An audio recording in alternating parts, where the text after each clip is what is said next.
Okay. All right. So welcome to So What Do You Know About Business, episode 19. This is the funky version of the podcast because we have no Google Hangout tonight.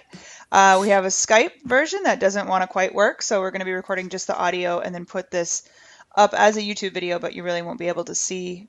I don't know. Maybe you're going to be able to see me right now. Who knows how this is going to work? So not only is it the funky version, it's the sick version. We've got people out sick tonight, and it's just been a really fun evening for So What Do You Know About Business. So tonight I just have Andrea and Taylor on. You guys, welcome. Thank you for coming tonight. Just, aren't we the important ones? We're just the important ones. It's all that matters anyway. We got the sickos throwing up at the house. But yeah, so... I almost wonder, since we are into the call and, technical issues happen and stuff like that, Erin, it looks like it says you're offline. I wonder if you were to change that to online, that we would see you, or the people would see you. Ooh. I don't know if that matters because I always go offline when I record my podcast. So I just went online and Just a thought. yeah. Maybe not. I Just think kidding. works out. All right. Well, we'll record It's this worth a round. So yeah, worth a shot.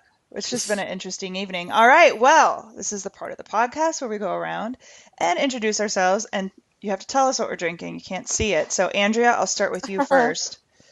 And we are definitely drinking tonight. I'm sad I did not get a cocktail, but go. You know for it. what? I will take my time introducing myself. Go and get one. Yes, please. I'll be right back. So Okay, if you cool. just keep talking. Oh, we'll just keep talking. I'm Andrea Trevelyan with TakeASmartStep.com. I help small business owners figure out how to make more profit without working too many more hours, and then eventually move that money into investments outside of the business so they can eventually go do whatever they want. I tonight am drinking a white wine. It is actually a Texas wine. It's, and I'm totally blanking on the name of the family or where they're from, but it's a Texas wine and it's very, very lovely. It's a white. So that's me for the week. So Taylor, why don't you introduce yourself?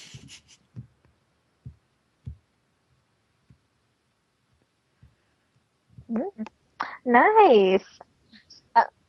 All right, my turn. By the way, I love local wine. I think that's the best thing ever. So today I actually do have a drink. Well, not a drink, but something different than I usually drink. Coconut water. So staying hydrated out here in sunny California. But and I'm feeling very thankful that it's not horrible here like it has been for Texas the past couple days or so. I am a freelance writer and marketer, and I'm also pursuing acting and dancing right now in the Los Angeles area. And I will be having a glass of wine probably in about 2 hours and counting. It's about 3:30 here, so a little too early for the wine, but I anticipate having some. It's never too early. I'm back, and I'm kind of glad you guys can't see me because I've got this bottle and I'm uncorking it and pouring it right now. It's just, I was gonna run tonight. I signed up for a half marathon in Nashville at the end of April, which is 7.5 weeks away, I believe. Yeah, I haven't run a half marathon in a year, and basically I ran that and stopped running. So I'm a little screwed right now. I should not be drinking wine because I should be out running, but I'm like, you know what? What's one more day at this point? I'll crawl through those 13 miles if I have to. So I'm Erin Smith. I own the Starters Club, which is a business that helps people start and grow businesses. I just had Starbucks coffee, but I will be drinking wine, just a red wine. I don't even know what it was. It was just on our counter. I grabbed it. So I'm a classy kind of gal like that. Yeah. So, all right. Well, I kind of wanted to talk to you guys about a topic that I came up with this week.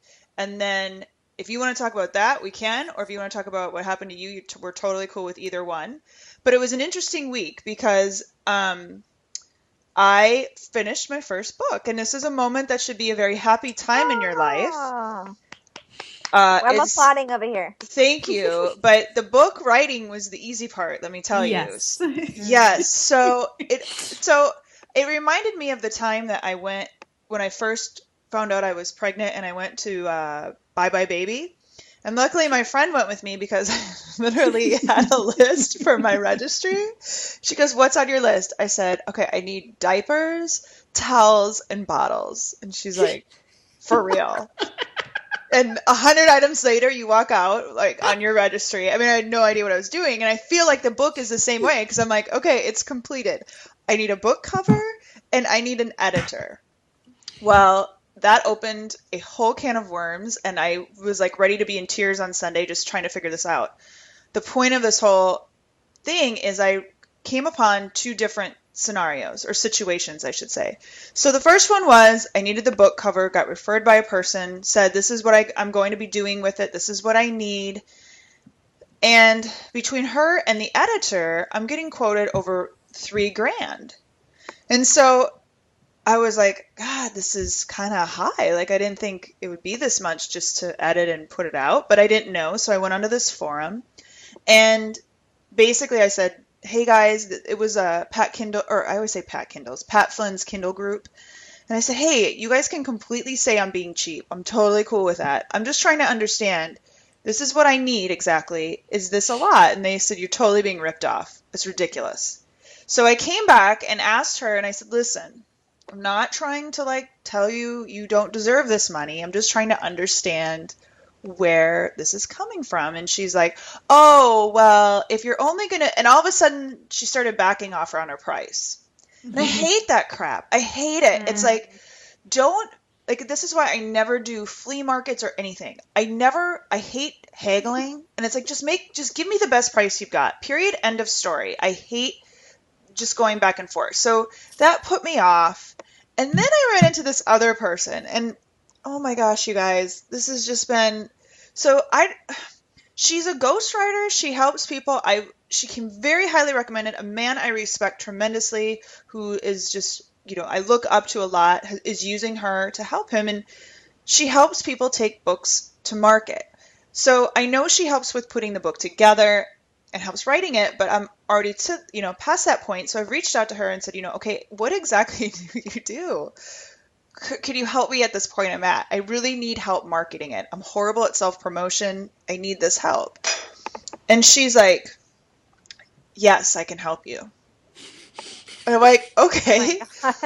So what do you do? Like, I mean, this is it. And I said, okay, so what exactly do you do? And, she's telling me the price she charges. And I go, okay, so what do you do? Like, and she's like, I help you create your legacy. And I'm like, wow. Okay, so what do you do? Like, it's all I keep asking. I'm like, what do you do? And so I said, okay, so like, I wish you guys could see these conversations because I know she's getting so annoyed with me because she's worked with so many people. I'm the annoying jerk who's asking questions, and I'm like, I just How need dare you? Exactly. And it's like, listen, I've come to a point in my life, in my 37 years, I've done well with money at some points, and I've trusted and assumed in other points where I've made big mistakes. So at this point, I understand value. I'm willing to pay. I need to know what I'm getting for my money. And so then I said, okay, so help me understand. Like, if I go with you, do you help me market? Yes. Okay, so do I, like, are you a publishing firm? Like, do I publish through you, or am I self-published? Publishers hire me. I'm like, what does this mean? Like, this is where this conversations go. And I'm like, what? So anyway, I found a friend of mine, a mutual friend in the world. She happened to be, we just happened to see on Facebook one day that they knew each other, and she's actually using her. And she's like, I recommend her, but I don't know. Like, she's like, for the pre-stuff, but she goes, I have no idea how this woman's going to help me. So my whole point of this whole story is that I'm very confused. The second point is, how much questioning do you all ask?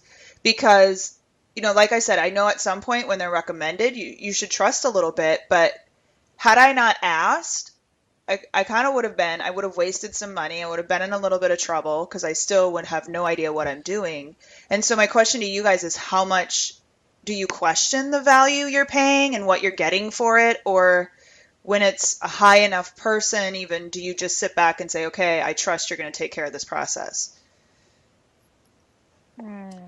Well, I'll start because I personally, if I'm hiring somebody and I am paying them good money, I want to know exactly what they're doing. Like what, you say you're going to market it, but how? Like, are you going to be on Facebook? Are you going to be doing Google Ads? Are you going to get my book read and get reviews done? Like, I want to know exactly what you're doing, because there's a lot of things in book marketing that work and a lot that don't. And, if somebody's not willing to say, well, this is how I market books for you, I'm running. Because if they just say, yeah, I'll market and won't tell you how, then you don't know what you're getting. Exactly. I agree with that too. It's like, even if you tell someone how you do it, it doesn't mean it's going to take away like what you do. Like, I feel like those people are being really secretive, and it's like, no one's going to be able to do it like you do anyway. You just want information. But I'm like you, Erin. I'm like, so even since I've been little, I've been really curious, and I always ask questions. But it's better to ask too many than not enough. Did you consult the people that referred you to them, and like, did you go back to them and ask? Well, yeah, because so I know what the first person I was introduced her to, I know what he's using her for. Like, she's ghostwriting. She's writing all his books. So I know like that's what's happening there. Now with the second person, she helped her like restructure her whole book, and she's like totally like worth every penny from that perspective. But she even said, because I'm just sitting back right now, kind of sitting on this to determine what's going to do, because she's about to launch her book like in the next few weeks. So she's like, I have no idea what she's going to do from here on out. I don't know. I have no idea what to expect. I have no idea where her role is now. I don't know if she's going to disappear or if she's going to help me. So she doesn't know either.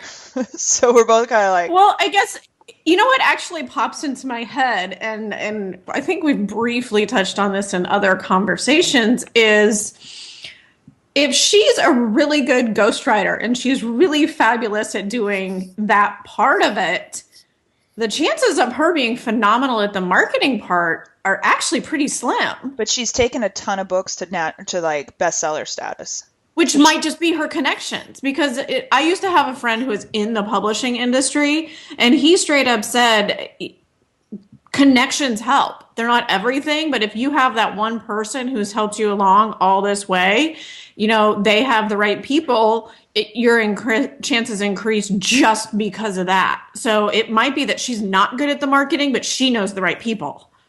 Yeah, and then the question becomes, though, so if I'm paying her, is it paying to the connections, like paying her to the connections that will then charge me more money? You know what I'm saying? I don't know. Like, I don't know how much this stupid book is going to cost me. Well, I don't think you should pay what you're being quoted as. I just, because I'm not going to pay the $3,000. The $3,000 was the original quote. Wow. This stuff is higher, but it's different.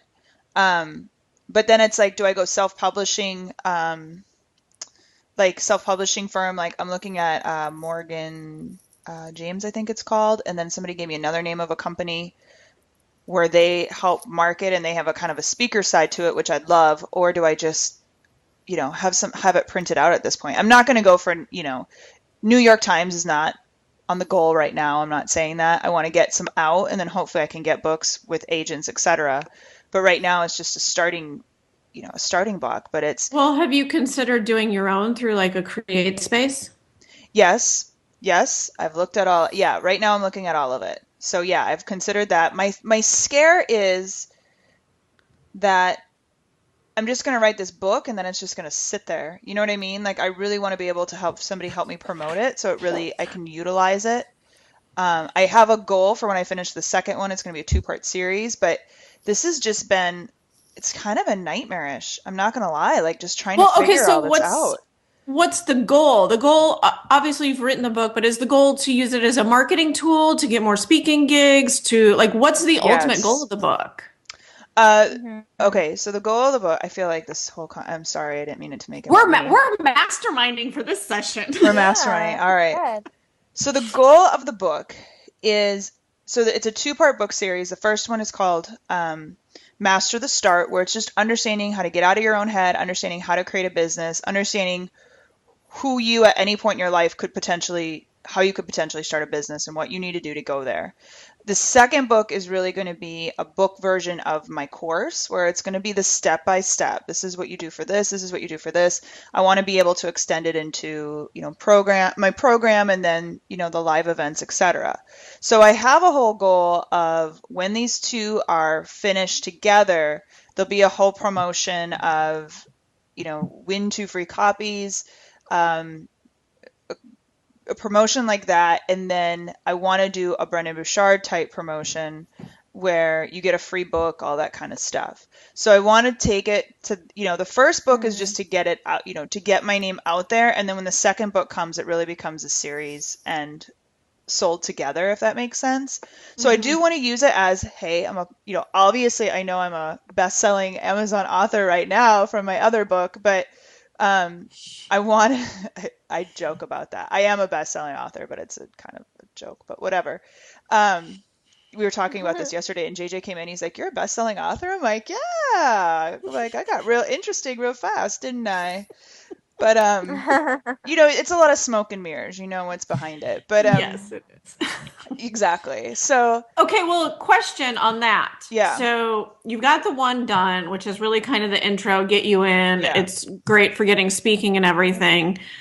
Wouldn't you rather use that to get a sale to get people into your course versus giving your course away in the book? Because, for example, and we've talked about this offline, so Jeff Walker has this like giant course, and then he wrote a book on it, and I have had so many people tell me, "Oh yeah, just go read the book. Everything's in there."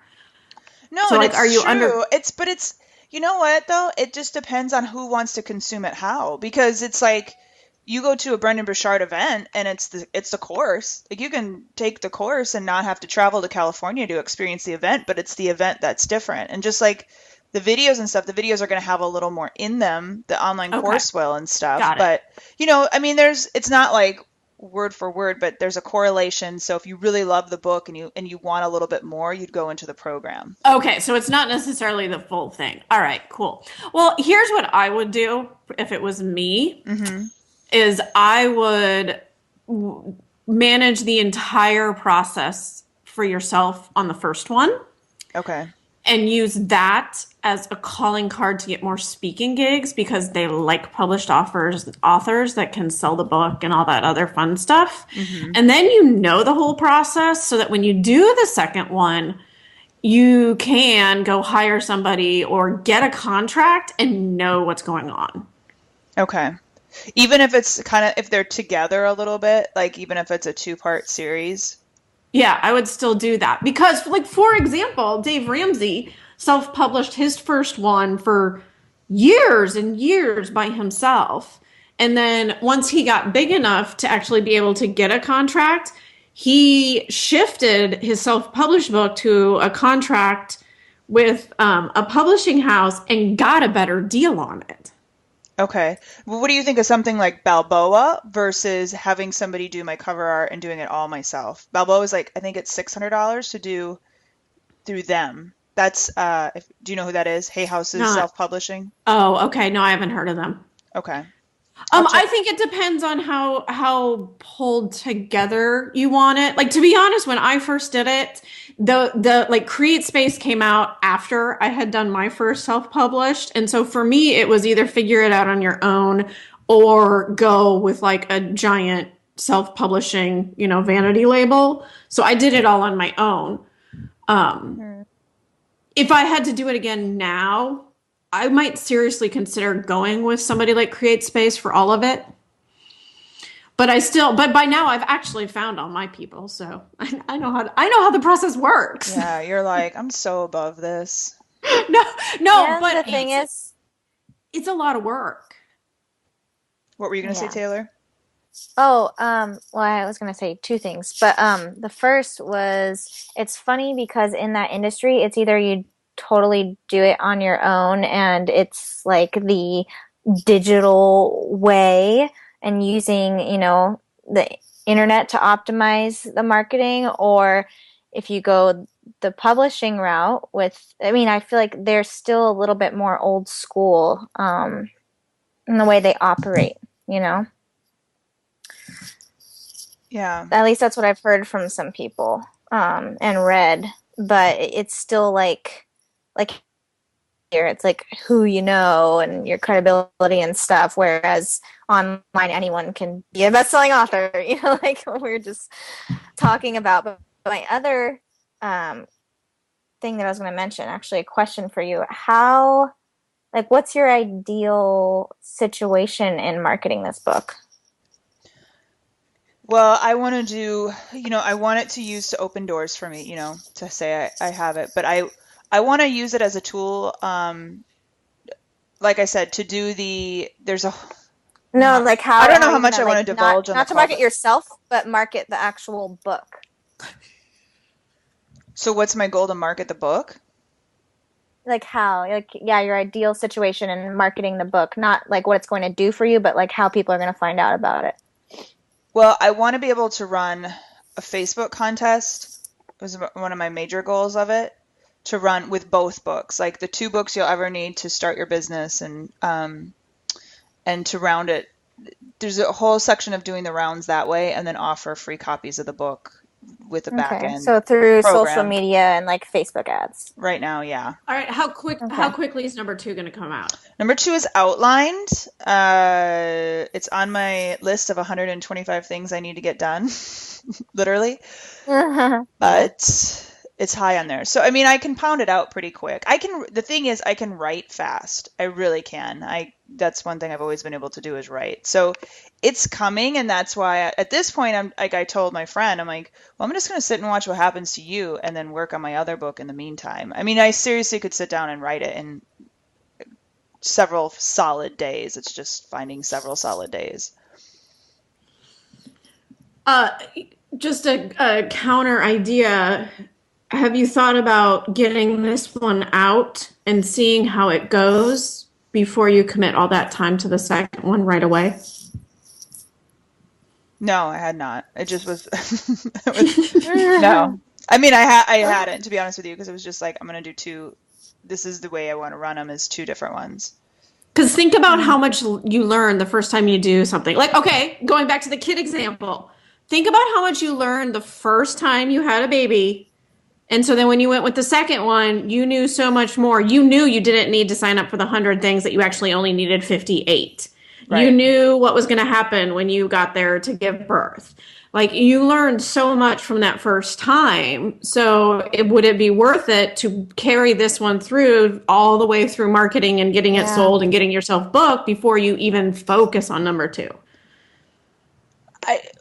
That's a good question, though, because is it ever bad to have too many books? I mean, is it one of those things where I won't do another one?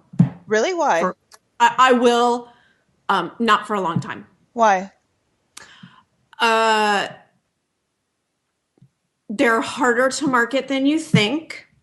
And while I use mine as lead generations, not necessarily profit centers, because they're not profit centers. And I do get leads off of them, but not the type of leads that are kind of ready to step up to that next level. Like you, I have my next book outlined. There's a lot more things I want to do before I push that out, because I honestly think once you have 1 or 2, unless you're doing nothing but writing books, there are better marketing avenues and better profit centers than the books. With that said, if you truly want to grow the speaking side of your business, books are huge. And that's. But sometimes you need 1. Yeah, you do just need 1.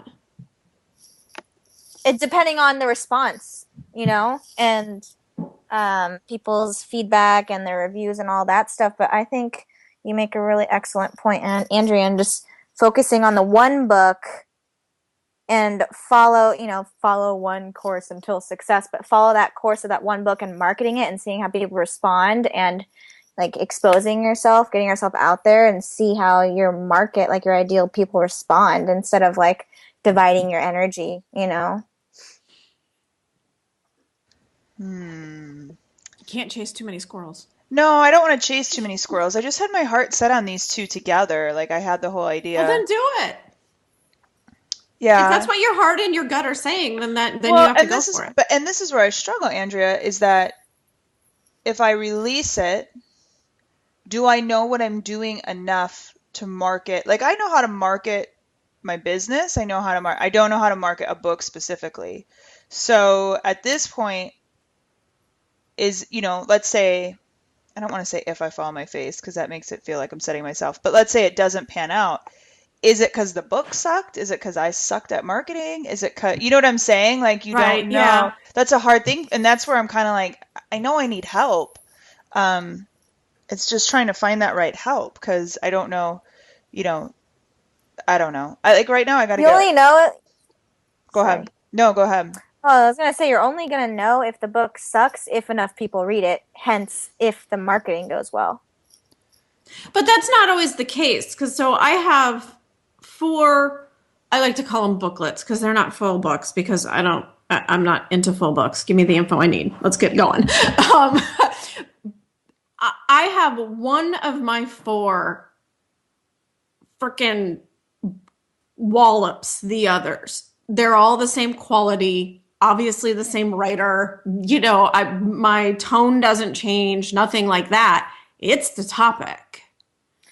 Yeah, it's how well you solved their needs with that book. But even like all the other competition, it's competition too. You have to compare yourself. Like, okay, how many other books are talking about exactly what you're writing about? Yeah, but it's all in how they write it too. Well, and you also have to consider it's with book marketing, it's a lot less about the actual marketing and a lot more about your platform. So how big is your base already will determine how high it skyrockets. Yeah, that's what I found with because I struggled with agent, do I try to go, but it's really about your base. And yes, absolutely. It's like with anything in business, right? Do you build your base and then put products on top of that, or do you use the products to build your base? And the book is just one of those, products of what comes first, the chicken or the egg. And for me, I didn't want to sit and wait any longer. I really wanted to get this out because I know it'll help build the base of speaking for sure. Well, I think you just answered your own question, because you do have to do both at the same time. You have one. Go build your base with that one, and then go knock a home run grand slam with the second one, because you've built the base with the first. Yeah. Yeah. All right. At least it takes. Now I only have 124 things to do. This week. This is my. So I made a list of things that I have to heads down, finish, get done before I pick up anything else. So it'll last for a while. It's not this week. I actually knocked out. I think I might be down to 120, and I had my assistant take a few things, so it's slowly getting knocked away. But well, okay. Well, I'm glad I completely took over the conversation, and it was all about me, because that's what I love it to be. Is all about me. We're at 28 minutes. I know Taylor has to run. I know we're over what our scheduled time is, but. Andrea, did you want to talk about you, and we'll do a little round table here? I don't know. I've had one of those 2 weeks where I'm just trying to survive these dumb Texas snow days. Yeah. Can I, before I forget, because this popped into my head while we were talking about, marketing your book and stuff. Mm-hmm. There's this case study that, for my freelance work, I wrote about, but it was on, marketing a book online. And I would recommend for you to check out this website, Erin, and Andrea too. I'm sure you'll appreciate it. What is it? And anyone listening, feedastarvingcrowd.com. Okay. And it's brilliant. Like the way in which, this was his intention in marketing his book. And it's all online. It's like a website dedicated to it. Not a lot of, it's like a landing page with a couple different tabs. It's not like a full-fledged website, but it's a web page for this book, and just see how it's laid out with the strategy of it. It's really cool. Yeah. Okay. We'll have that out on our group too. Make sure you post it in there. Yeah. I will. Okay. Andrea, you want to go? I know you're snowed in, but. Yeah, well, I can get out now, but I going to like lessons. First of all, I actually really liked this. We should mastermind more often. We should alternate between mastermind, what did you learn, and just debating a topic. I'm cool with that. What I learned the past 2 weeks, and okay, so I feel for all mother business owners and even working moms who live in the North. I moved to Texas to escape this damn white stuff. And it really messes with your day, messes with your schedule. I think, honestly, in the last 2 weeks, I've worked maybe 15 hours. And my kid is really good. Like, he's good at playing by himself. But just between, like, feeding him lunch and, like, dinner and, like, all the stuff and just being there and asking you questions, you don't get anything done when they are at home. It doesn't work. So I'm trying to hang on. No, it's such a hard, so we've been having issues here at the house. Just with the kids, like, really needing me more, you can tell. And the nanny not stepping up to par. We've been having, and then Lily almost choked last week. I mean, just a lot of things. And it's like, I keep going back and forth of, can I do it all right now? Do I need to cut back and be a work at home mom? But then the struggle comes at that point. How much am I getting done working wise? Or, is, full disclosure, sitting him in front of a movie while I work, is that parenting? You know what I'm saying? Like, No. Yeah. And it's such a hard thing. And you're right. Like, the juggle. Like, I don't know how moms do it the kids are there, they're working, they're trying to do both roles and not have a house cleaner. I mean, I don't know how anybody does it without a house cleaner. I don't think they do. I really don't. I do not think those moms do it. I don't. They are failing at something. They are either failing on the raising of the kids, or they are failing at the business, or it's a hobby business. This is where your hobbyists come in. Because I have been self-employed since my son was born. I have never not either had a nanny, a daycare, or school. And those are the only times I get stuff done. Like, I can get surface stuff done when he's around and I'm in charge, but not like deep, not real work. It does keep getting, like, now that he's 10, it keeps getting easier. It doesn't work. Right. Yeah, I'm in a huge debate right now. The conversations we've had, trying to figure out, do I take more of a stay-at-home mom role, or is that gonna, like, make me I don't know. I don't have an answer. Like, there's no easy freaking answer. Like, it's so hard. Well, and your hard part is there's so little.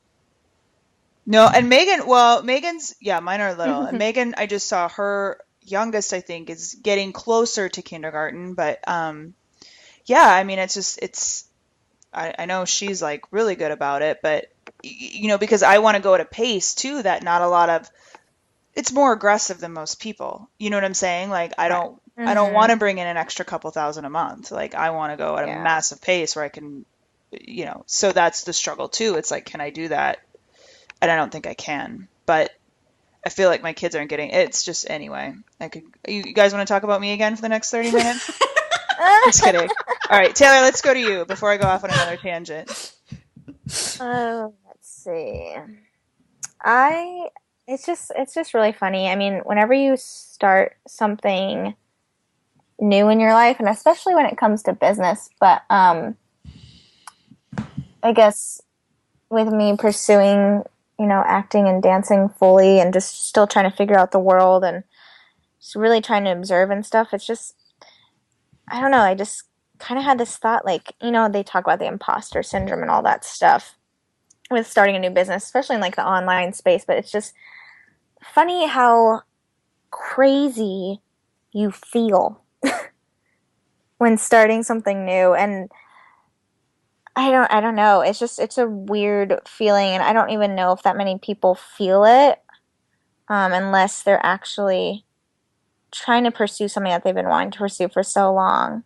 But yeah, I just feel like, so, like, I mean, it's not some lesson I've learned this week, but, like, I just feel so crazy now, and I hope that, like, I it's going to all make sense soon, you know? Like crazy out of an element, or crazy like you're a crazy girl, or just it's like what the heck am I doing? But I want to do it, you know what I mean? Yeah, It's like just, kind of the who are you to do this kind of questioning. yeah, and it's just like I'm not gonna say a battle, but like it's just very interesting what your mind starts to do when you start really pursuing something you've wanted to do for so long. Well, and I think like those are one of those things like I wish more people would talk about those moments, because everybody has them, and you do feel crazy for having them, because you're like, oh my God, I'm a freaking idiot to do this decision, or what the hell was I thinking, quitting this job and starting this business, or you know what I mean? Like everybody has those days. And I thought remember we talked about, I was talking to somebody, Maggie Patterson and I were on a call today, and we were talking about, probably should not associate with her, don't tell her I said this, but like, how when we're about to get our periods, how we like want to quit our business, but I thought I was the only crazy one who felt that way. And I remember like when we first did this call, that and every time I question my business, I'm always like, oh crap, I should just quit. Like this is it's hard right now. Like, is this worth it? And then I'm like, oh, my period's here, I'm okay. But like it's so those things that we all should talk about more. My doctor says the same thing. Like when she like tracks when she's going to get her period and stuff. She goes, I cannot work. Like I cannot be a doctor for those days like that are leading up to my period. It's like, I guess I don't know. I mean, I know men have these thoughts too, but it is interesting that women can really tie it to their cycle. Yeah, remind me never to see a woman doctor. But you know what?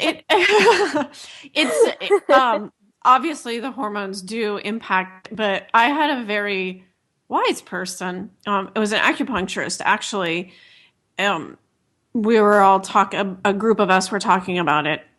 And those emotions that you have like near that time are actually your true, real, deep emotions kind of coming out.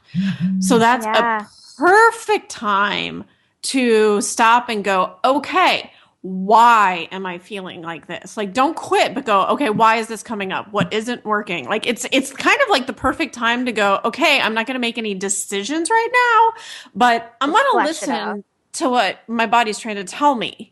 Like, what needs to change? And for years have used that as kind of a way for it to go, okay, I'm done with this. Okay, well, why am I done with this? What is it telling me right now? And then use that to kind of fix the next step. Yeah. Well, and I think I'm getting my period. Damn. The only good news is you're not pregnant, Taylor. That's not that's the only good side of it. But so this is where I think having a why, and this is so crucial. Like, are you doing this to be famous, or is this more? Because I know for me, this has been the hardest business I've started. I have children tagging along, which is making it so much harder. And B, it's a different world. Like I used to have, I never had a strong why. It was just because I just had this love, and it was super easy, and money just kind of came in and it was easy. This has been harder, but I have a why behind this one. And 2 weeks ago, I was having one of those days where I literally was spinning. I think I don't know if I told this story or not, but it was just one of those moments where I was like, you know what? I don't know if I need to quit and be here for my kids for the next few years and just come back to this. But I have a why, and I've been very clear. Like, I want a Roddy rescue, and this is like my dream, to be able to afford to rescue Roddies and just do that. So I'm like, you know what? I'm not going to quit. I'm just having a bad day. Am I crazy? Whatever. And I literally was working, and I stopped and I looked on Facebook, and my friend had posted, hey, did you see this? And it was this Roddy that was completely unrecognizable, and somebody rescued him. And I literally just sobbed at my desk for 30 minutes. Like, holy crap. It was like a sign from God. Like, this is why you're doing this. There's going to be days that are horrible. Like anybody who wrote, and this is another conversation Megan and I had today, whoever tells you this is easy or that you're never going to have doubts is a liar. And you have to have something bigger than you. And for you right now, I mean, obviously this is bigger than just, I think it sounds like fun. You have something majorly pulling you there and why you want to do this. And there's a completion to you that probably won't be there until you can close this door fully. And you said you gave it your all. And I think that's what you have to keep going back to, because like I said, I wish more people would talk about these moments, because we all have them. We all have the day where, going back the easy route is just so much better than pushing through this. But I think you just have to have that. And no, you're not alone. I mean, we all have those days, and you're not crazy. Well, and I think the other thing you really got to keep in mind, Taylor, and this is another thing that nobody ever talks about, is just because you're following your passion and you love it doesn't make it something that you're going to be happy with every day. Like, everybody's like, follow your heart, follow your passion. It becomes easy. It's like, you know what? I am wildly passionate about what I do. It does not make it easier. And so you just have to go, okay, I do love what I'm doing. That isn't going to make it easier for me to achieve it, period.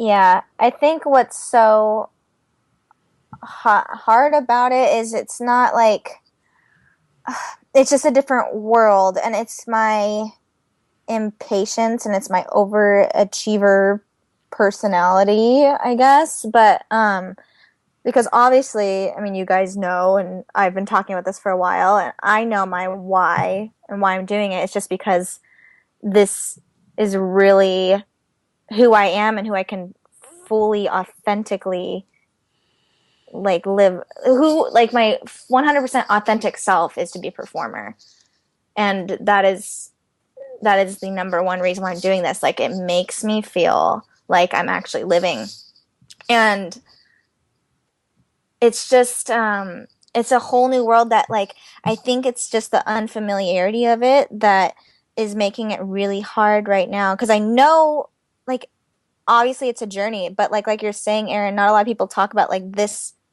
part of it, or if they do, it's hard. It's so hard, and it's so hard to explain, because it's not like it's an academic type hard. It's a you need to keep persevering hard. Well, and are you mad at yourself? And I just speak from experience. Are you mad at yourself right now because you're not as far as you feel you should be?